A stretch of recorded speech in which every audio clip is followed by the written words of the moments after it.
বিদায়ী বছরে পরিবেশগত নানা চ্যালেঞ্জ দেখেছে দেশের মানুষ। ২৯ বছরের মধ্যে সর্বোচ্চ তাপমাত্রার মুখোমুখি হয় দেশ। রাজধানী ঢাকা সহ অন্তত ৪৫টির বেশি জেলার উপর দিয়ে প্রায় এক মাস ধরে তাপপ্রবাহ অব্যাহত ছিল। ঘূর্ণিঝড় রিমাল ও দানা এবং প্রলয়ঙ্কারী বন্যার তাণ্ডবে বিপর্যস্ত হতে হয়েছে লাখো মানুষকে। বিদায়ী বছরে পরিবেশ বিপর্যয়ের খবর জানাচ্ছেন উষা ফেরদৌস। বিদায়ী বছরে আবহাওয়ার বেখেয়ালি প্রভাব পড়ে বাংলাদেশে। বিগত ২৯ বছরের মধ্যে সর্বোচ্চ তাপমাত্রা রেকর্ড হয় দেশে। পশ্চিমের জেলা চুয়াডাঙ্গার সর্বোচ্চ তাপমাত্রা ওঠে ৪৩ ডিগ্রি সেলসিয়াস। এতে বিপর্যস্ত হয় জীবন জীবিকা, পুড়ে যায় ফসলি মাঠ, ফেটে চৌচির হয় মাঠ ঘাট। দফায় দফায় হিট অ্যালার্ট জারি করে আবহাওয়া দপ্তর।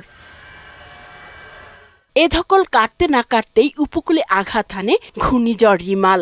বঙ্গোপসাগরে সৃষ্ট ঘূর্ণিঝড়টি উপকূলে আঘাত হানার পর থেকে প্রায় ৫০ ঘণ্টা পর্যন্ত বাংলাদেশে অবস্থান করে।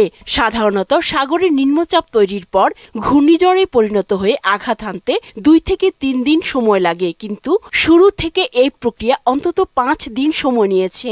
ঘূর্ণিঝড়ের তাণ্ডবে প্রাণ যায় ১৬ জনের, বিধ্বস্ত হয় ২.৫ লাখ ঘরবাড়ি।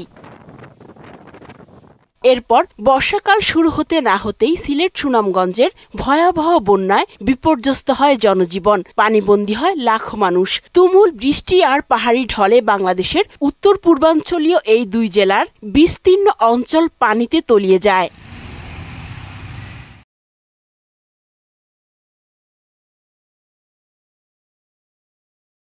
আগস্টে ফেনী, নোয়াখালী ও কুমিল্লা অঞ্চলে দেখা দেয় স্মরণকালের ভয়াবহ বন্যা।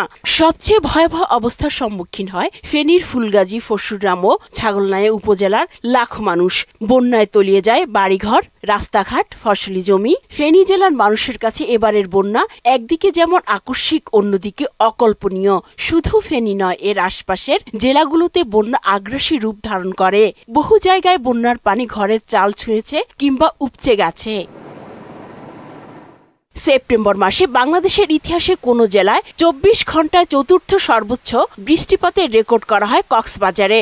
ভারী বর্ষণে কক্সবাজারের ৯ উপজেলার বেশিরভাগ নিম্নাঞ্চলে ব্যাপক জলাবদ্ধতা দেখা দেয়। জেলা শহরের অনেক সড়কে হাঁটু পানি জমে যায়। মাস না পেরুতেই ফের আতঙ্ক ছড়ায় ঘূর্ণিঝড় দানা।